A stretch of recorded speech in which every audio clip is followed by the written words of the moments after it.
The Hard Rock Empire is on the air. We are back with another week of podcasting excellence here on the Hard Rock Empire, and this is episode number 100 of the Hard Rock Empire. I am Matt in the studio. Great to have you along with us, and it is also the first week we're going to take a look at music from 2026. We have wrapped up the music of 2025, and coming soon we'll have a best of 2025. We'll let you know when that is coming down the pipe. But in the meantime, we're moving on to 2026, so we are tackling the music from January the 2nd and the 9th of 2026 this week on the Hard Rock Empire. Joining me in studio, as always, to get started with the new music of 2026 is Mike. Mike, how's it going? It's going. Excited to get into 2026. I know starting out it's a bit slow going as far as the first couple weeks go. Hopefully week 3 will pick up after that, but you know, there were some interesting choices, not a lot quantity-wise, but, you know, if you're into maybe some of the subgenres that aren't necessarily commercially viable in 2026, there might be something for you this set of weeks. Yeah, I think there is some interesting music here for sure, and we'll talk a little bit more about that in a moment.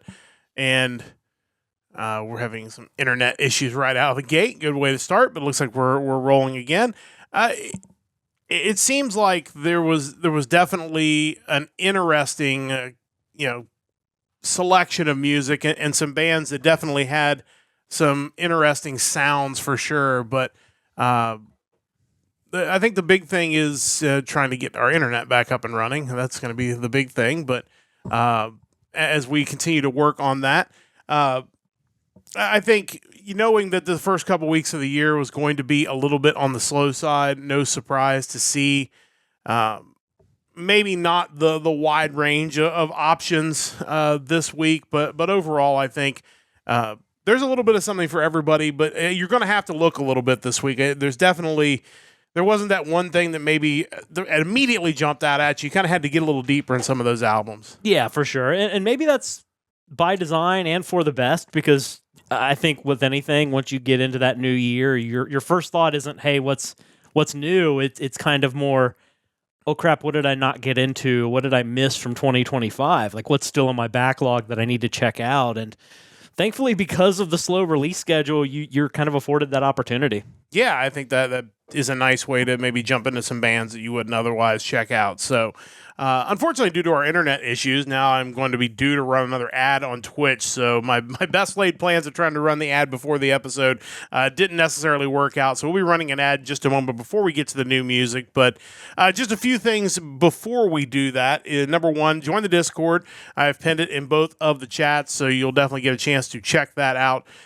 Big thing about the Discord is that is where you can find out our stream schedule. If we pose questions, you can answer those questions in the Discord. It's kind of where we cultivate our community. So we encourage you to check that out in the Discord. Again, pinned in both of the chats, assuming that our internet doesn't drop again. The other thing, obviously, our website, nerdcastempire.com. We've got a bunch of new stuff coming up here in 2026, including getting back to talking about anime and Japanese music. That'll be coming up over the next couple of weeks. Again, we'll have a best of 2025 coming up very soon, so make sure you stick around for that. And other things that'll be coming ahead. So make sure you check out our website, check out our Discord. That's really kind of where our hub is, so you're going to want to check that out. So in a moment, we'll be running ads as soon as it gives me the option to do so on Twitch. So in the meantime, while we're waiting for that to pop up, we'll go through and paste the playlist for this week in the chat. And it is, admittedly, a bit on the small side. No surprise. The beginning of the year tends to be a little bit small as far as playlist goes because there just isn't much music released at the very end of the year or the very beginning of the next year. So to try to be able to take advantage of that, we have put together 2 weeks again this week. It is the music of January the 2nd, January the 9th, so you can check out Mike's playlist and find something that you like. And like Mike said, definitely an interesting variety this week, but just not a lot of depth. It is a very short list, which is not too surprising. While we're still waiting to be able to get this ad done with, before we get to your spotlighted band for this week, let's talk a little bit about some of the other things that are on the playlist this week that caught your attention. Yeah, for sure. As far as some of the bigger acts, Alter Bridge had a new album, self-titled, what I've heard of that is solid. They're always solid. The Proto Men have released Act 3, The City Made Us. Got to listen to some of that. I appreciate the Proto Men. Anytime you have a rock opera that's loosely based on the Mega Man universe, I'm totally in favor of that. It did really well in Bandcamp. I guess it had the highest number of pre-orders throughout all of 2025.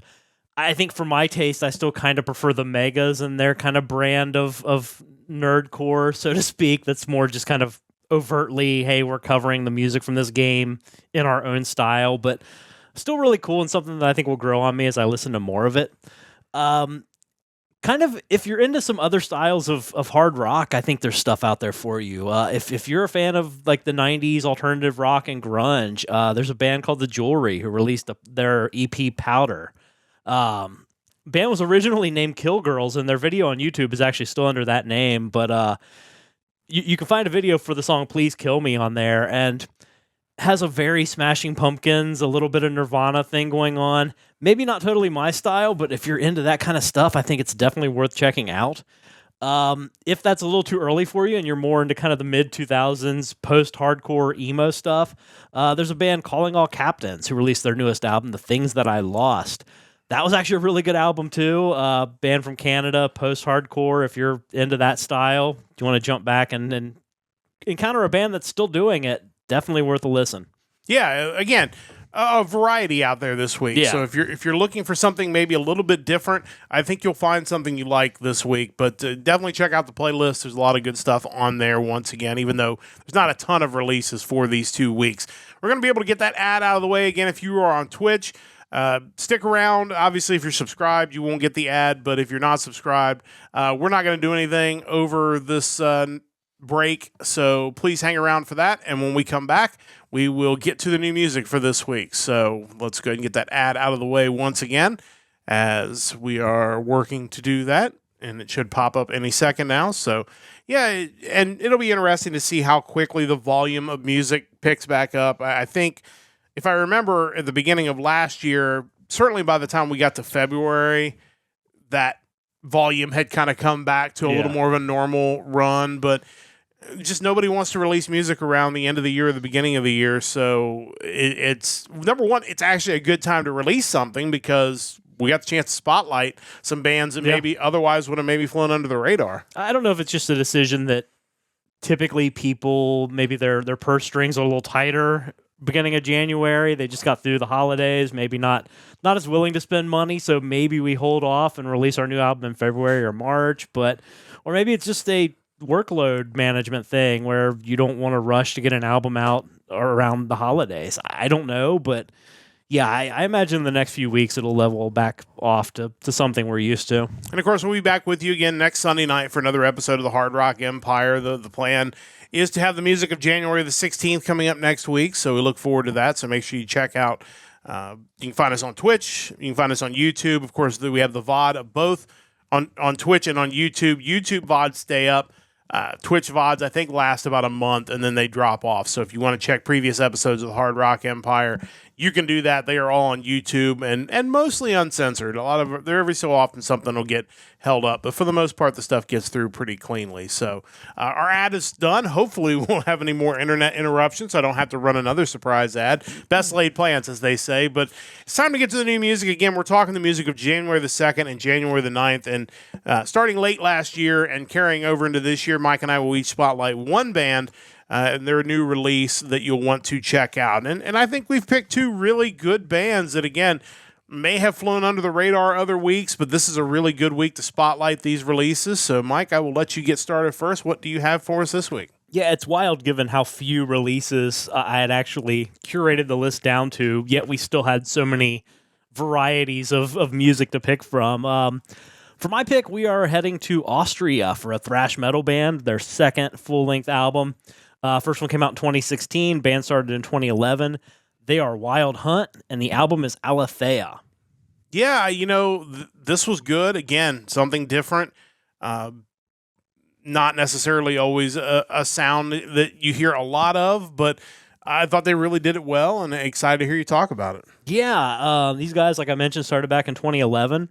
Band's made up of Lucas Lobnig on drums, Wolfgang Ilchger on guitars and vocals, Julian Malkmus on guitars, and Robbie Neubauer on bass. I mentioned earlier that there were a couple albums that might scratch the itch if you have a classic subgenre of choice that you want to listen to. Here's another one. I mean, this album to me feels like the perfect recreation of just classic traditional thrash metal. It's low song count, long compositions, really interesting compositions at that. I'm definitely a huge fan of traditional metal and thrash metal, so this is right up my alley. Their website describes their trademark sound as one that combines the vigorous riffs and ferocious harmonies of the glory days of metal with intricate song structures and arrangements. I would definitely agree with that.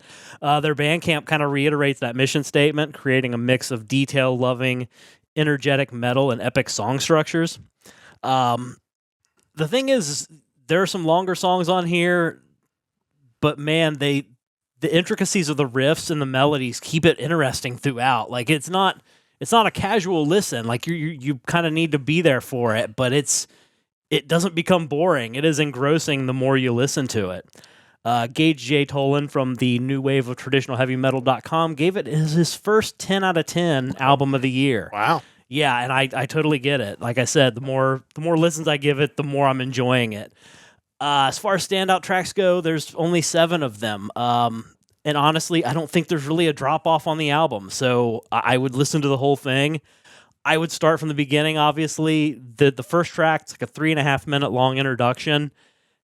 One of the best intro tracks I think I've heard in a while. It starts slow, but once it really gets going, it rips, and it really sets the tone for the full album. The track that I picked to listen to is the title track, Aletheia. Check these guys out. This is Wildhunt with their new release, Aletheia. This is the 6th song off of this album, and it is the title track. As Mike said, let's listen to a little bit of that now.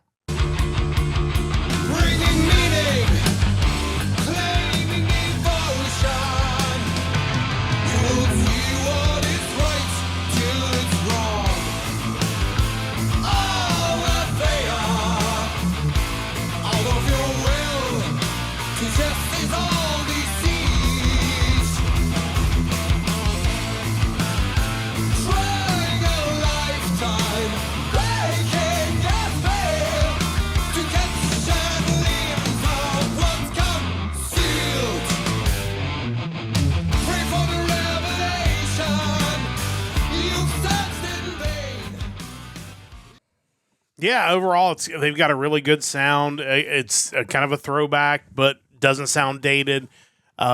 Wish YouTube Music would just normalize all of these releases instead of one coming in that's really quiet and the next one comes in and it's really loud. Like I don't know how that can happen, but you feel like there would be a way for them to do that.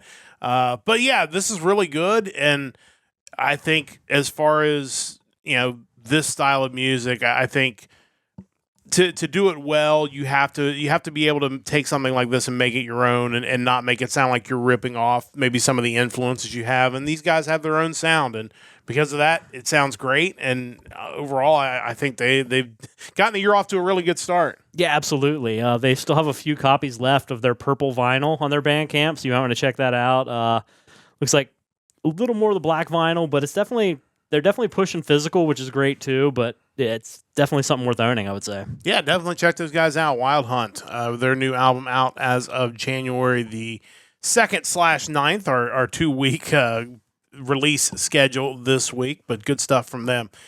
I'm going to be talking about a band that kind of went away for a little while, but they are now back together, which is great to see, and this is a long overdue second release from this band. This is a gothic metal rock band from Finland.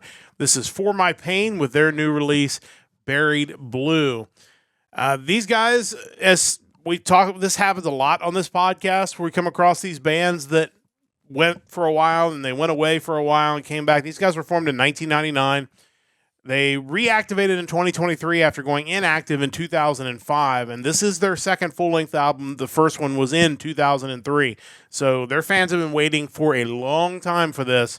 This originally was a project brought together by Eternal Tears of Sorrow bassist Alti Vetalainen and drummer Petri Sankala, and it later grew with Nightwish's Tuomas Holopainen Joining on keyboards, as well as Eternal Tears of Sorrow's Oli-Pekka Toro on guitars, Charan Lori Tuohima on guitars, and Reflections Juha Kilmanen on vocals. This reunion basically coincided with the 20th anniversary of their debut album, with most of the original lineup returning. Kilmanen, Tuohima, Toro, and Vetalainen all back. They've added Reflections' Ari Mata Pohjola on drums and Poison Black's Marco Snack on keyboards. Definitely a throwback to that early 2000s where you heard a lot of gothic rock in the mainstream, or certainly a little more mainstream. This was an album that it kind of took me a minute to get into, just because gothic rock is not something I listen to a ton of, but the more I listened to it, the more I enjoyed it. Really stood out as one of the strongest releases of this 2-week period. They've got a haunting sound to it. I saw one of the tracks was released around Halloween a couple of years ago. You can see why with that gothic sound. It really does work. And it kind of differentiates it. It kind of very much like, in a different way, the band Mike picked. It really stands out among a lot of the other rock releases we listen to. Great musicianship. Vocals fit the style really well. It's great to see these guys back. Hopefully this is kind of the chance for them to really take off this second time. And like I said, people were really excited to see these guys were coming back and are really excited for this release. We'd love to see these guys out on tour and releasing new music going forward, because overall, they've done a really outstanding job with this release, and I think fans who've been waiting for 20-plus years are going to be really excited. Standout tracks include Windows Are Weeping, Child of the Fallen, Gone Tomorrow, and the track I'm going to check out, kind of fitting for these guys who went away for a while, Time Will Heal Our Wounds. Check these guys out. It's For My Pain with their new release, Buried Blue. This is the 6th track off of this album, Time Will Heal Our Wounds. Let's check this out now.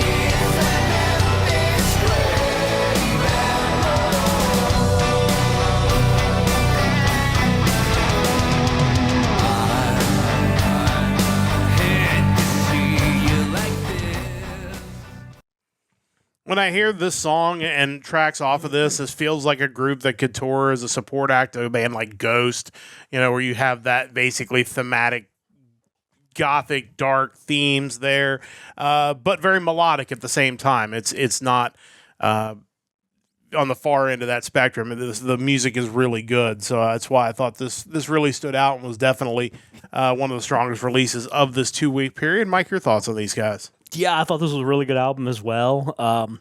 It seems like kind of the fate of a lot of those gothic metal bands. You get into one and then they just disappear for years and years and years. Kind of cool to see there's a connection to Poison Black in this band. Big fan of them, as I was with Sentenced. 2 bands that are not around anymore. Yeah. But yeah, they know their gothic metal, and this is just another example of it. It was a really good album. Yeah, really enjoyed this. Definitely worth checking out. Glad to see these guys back, and I think their fans are too. For My Pain, with their new release out this week. That takes care of the new music. It's time to go into the vault, where Mike and I will each give you a classic album to check out. And Mike had a challenge this week for the vault. Of course, he's going through the stages and days of Sonic Temple, which is coming up in just a few months now. It'll be here before you know it, coming up in May. And he's gone through a few of the stages and days so far, but now he has come to a stage and a day that presents an interesting lineup of bands that he had to choose from this week. But he thinks he's found a winner. So, Mike, what do you have for the vault today? Yeah, so we have moved on. We are now stage 4 Friday. They've done a pretty good job with Sonic Temple as far as setting up these stages with kind of similar-ish themes. Some weeks that makes it a little easier for me to find something to pick, and then this week it's made it a bit more challenging. Stage 4 on Friday being headlined by Lorna Shore, deathcore band out of New Jersey, followed by Kublai Khan, Texas, a metalcore beatdown hardcore band from Texas. Paleface Swiss, beatdown hardcore deathcore new metal from Switzerland. Chelsea Grin, a deathcore band from Utah. Brand of Sacrifice, Cool Berserk reference. Deathcore band out of Canada. Signs of the Swarm, deathcore out of Pennsylvania. Jiluka, avant-garde metal, gent. Progressive metalcore, electronic core from Japan.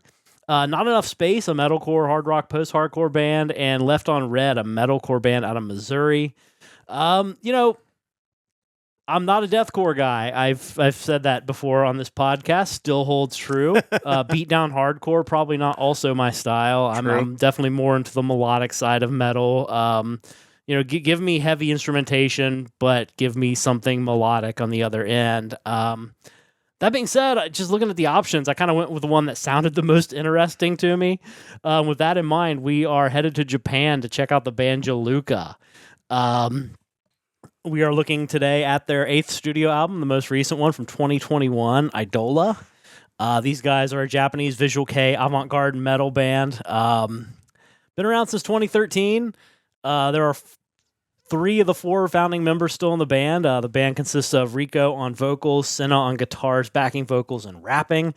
Boogie on bass guitar, and Jean on drums, and he's the new addition, kind of, since 2015. Billy Corgan, back in September last year, posted on Facebook that they were his favorite Japanese band and the greatest Japanese band. He said, if you have the chance to check them out, definitely do so. So, if nothing else, that should tell you that these guys are probably going to be interesting. Yeah. He doesn't seem to like boring music by any means. Their 4th album from 2018, Metamorphosis, reached 67 on the Oricon chart and 8 on the Indies Albums chart. So, they are somewhat notable. I go into this, like I mentioned, as someone who doesn't really care much for the extreme forms of metal. That being said, what these guys do is good, even if it's not necessarily all for me. There are instances of cleaner singing in songs like Eclipse and Ablaze. You definitely hear the electronic core tag on 2 of the short instrumental tracks, 1 and 6. If you're into other bands performing on this stage, I think there's no reason you shouldn't enjoy these guys. They're definitely good at what they do. And it's always interesting discovering Japanese music that I didn't find out from an anime. So that's always a cool thing as well. Mm-hmm. Standout tracks on the album for me were Eclipse, Bela Data, and Ablaze. 7 tracks, of which 5 are really complete songs. It's 24 minutes long. If you're planning on going to Sonic Temple and just kind of want to check out something new, give these guys a listen. Yeah, interesting. Visual kei is usually, it's going to be different. Yeah. Sometimes visual kei is really good. Sometimes it's really weird.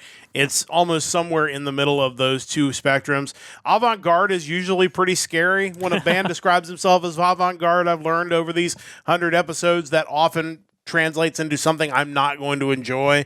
But no, from the sound of it, sounds like these guys are decent. And that stage definitely is branded for a certain type of music fan that I think will be very happy if you're a fan of the metalcore sound that they're clearly going for, but probably not a stage I would be spending a whole lot of time at if I was going to Sonic Temple in May. Yeah, I would say that's probably fair. Getting into the album, like track 2, Kumari, was kind of chaotic. I wasn't feeling too optimistic about my enjoyment of it. But then you get into track 3, Eclipse, where there is a little more melody going on.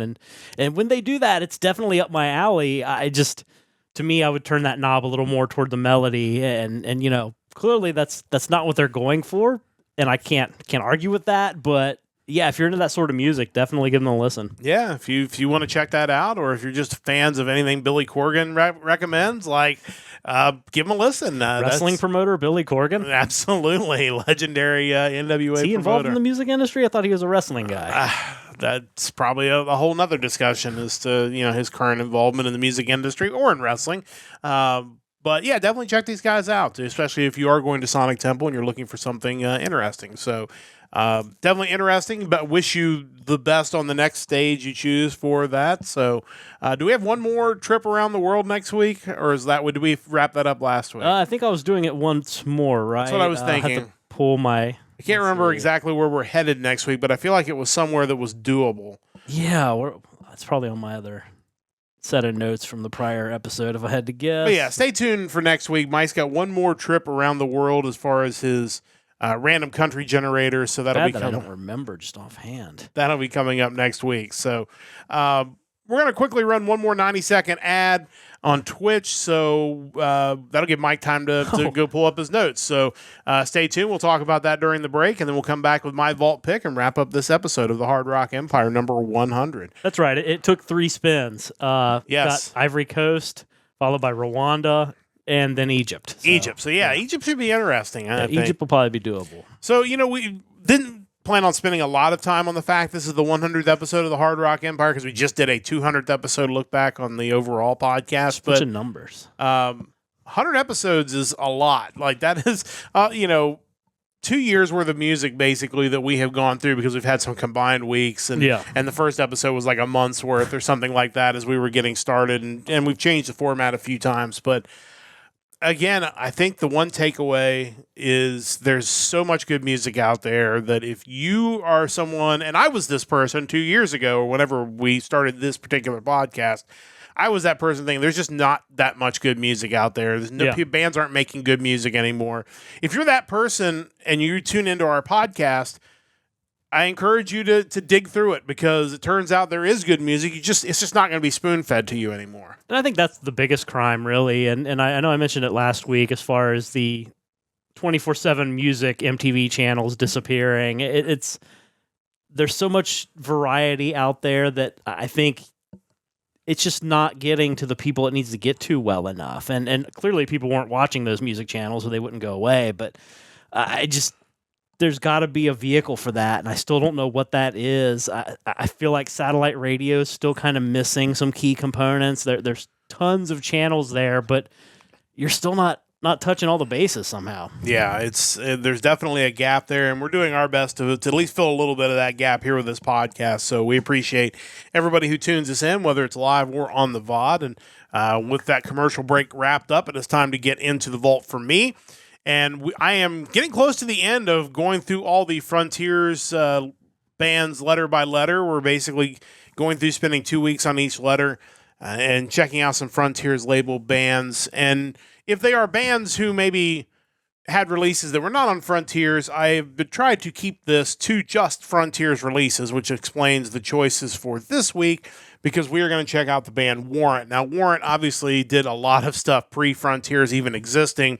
But they did join up with Frontiers for this album, and I believe going forward from here, this is the 8th studio album from Warrant, released on May 17th, 2011. This is Rockaholic.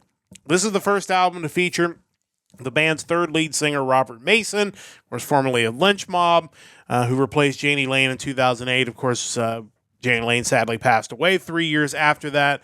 And we have talked a lot on this podcast about our appreciation for both Warrant and Janie Lane, a band that unfortunately was pigeonholed into a style because of their one mega hit song that really was not reflective of what their music sounded like.